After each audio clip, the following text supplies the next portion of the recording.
Патуваме во Охрид. Да видиме колешката Сонја Рилковска, дали ни е подготвена. Сонја, имаме на една многу интересна тема. Ете ја Сонја. Сонја е на линк со една од нашите представнички во светот на фотографијата. Ајде, толку ќе биде во најавата од мене, повеќе од тебе Сонја и вниманието е кај вас. Повели. Така е, Јована, добро ви утро од домот на фотографката и уметничката Билјана Јуриковски-Миленковска, жената со нетипична професија која што во светот ги слика домородните племиња. Добро ти утро, Билјана, ти благодариме што ни дозволи денес да бидеме во твојот дом. Ајде, кажи ни прво, од кога се занимавате со оваа навистина нетипична авантуристичка професија? Добро утро, ви благодарам за посетата и поздрав до гледачите на вашата телевизија. Со оваа професија се занимавам веќе 10 години. Последниве 10 години патувам и ги фотографирам, а истовремено ги документирам обичаите, ритуалите на некои од домородните луѓе кои што ја имаат зачувано својата култура и традиција во Африка. Каде се сте пропатувале? Верувам ке ви треба многу време да ни раскажете, меѓутоа ете накусо за гледачите. Каде се сте пропатувале, какви се домородни племиња сте запознали? Видете, имам патувано низ многу земји низ светот, но главниот фокус ми е Африка, посебно источна, западна и централна Африка и некои од земјите каде што претежно работам се Етиопија, Судан, Јужен Судан, Конго, Ангола, еве последната експедиција беше во Бенин, онаму каде што сепак домородните луѓе најмногу го имаат зачувано својата традиција и култура. Кои се оние најфасцинантни, да речам, фотографии кои што сте ги направиле и ви оставиле посебен белег во вашето срце?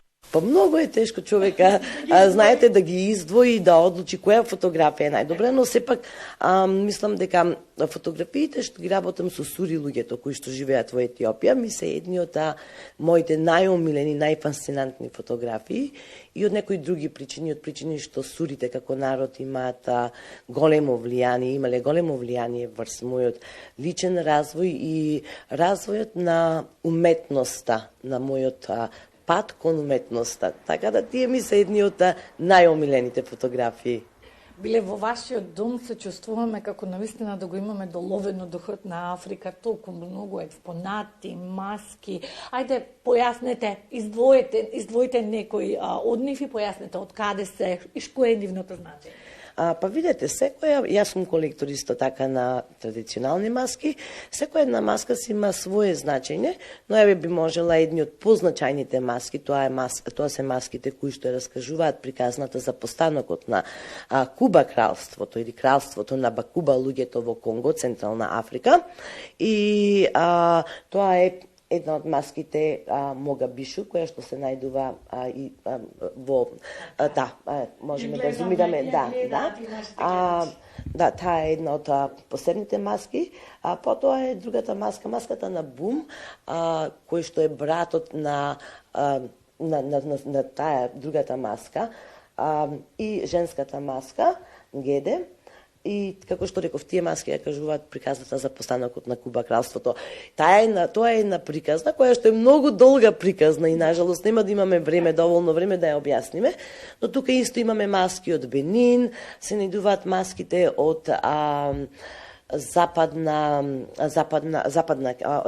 од Северна Кенија, од Етиопија. Тоа се еден мал дел од маските, а другиот дел, поголемиот дел од маски се најдува во мојот друг дом во Австралија. Така, одлично. Навистина прекрасни експонати имате овде и што можевме да ги видиме, но покрај фотографирањето Билјана вие и цртате уметноста, вие при срце гледаме прекрасен мурал и на вашиот ѕид во домот, а цртате и слики.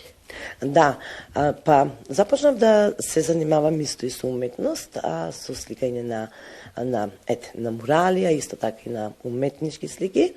И еве ова е еден ѕид, еден мурал кој што се најдува во мојот дом, што е околу 6,5 метри долг.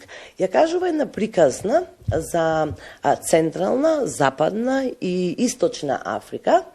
Тоа е еден мурал каде што секој еден знак, секој еден символ си има свое значење и ја формира таа една приказна. Се разбира, се уште е работа во прогрес, се уште се работи, да, и така. Билјана, имате навистина една авантуристичка, како што кажав, и типична професија. Колку храброст треба да се работи оваа професија, особено кога станува збор за жена? Има голем број на ризици, патувањата и сретнување со домородните племиња кои што се надвор од цивилизираниот свет. Па видете, треба голема храброст, но пред се треба огромна љубов човек да има. Доколку ја имате љубовта, првото патување или првата експедиција е она одлучувачка, каде што после тоа одлучувате или продолжувате да ја работите таа работа, или престанувате од причини што ризиците се големи. Но јас секој пат викам, стравот е една најголема илузија. Стравот е нешто што е голем онолку колку што ние ќе му дадеме значење и големина на тој еден сам страв. Така да одлучуваш. Ризиците се секој пат тука, но мора секој пат да се оди со позитивна мисла, секој пат одам со позитивна мисла и така да сме имале доста непријатни ситуации, но ете, секој пат сме преживеале. Одлично. Кажано за крај накусо, дали може да откриеме која е следната авантура која што ја планирате? Следната авантура, би сакала повторно да се вратам Етиопија. Сега, што туку си дојдов пред еден месец од Бенин, каде што бев да ги фотографирам вуду ритуалите. Би сакала повторно Етиопија, но се уште е премногу рано, од причини што е многу краток периодот. Да, малку време ни треба. Ви благодарам многу, Билјана, што бевте дел од узинската програма на македонската телевизија. Јована, верувам, пренесовме една убава, позитивна, топла атмосфера од Африка.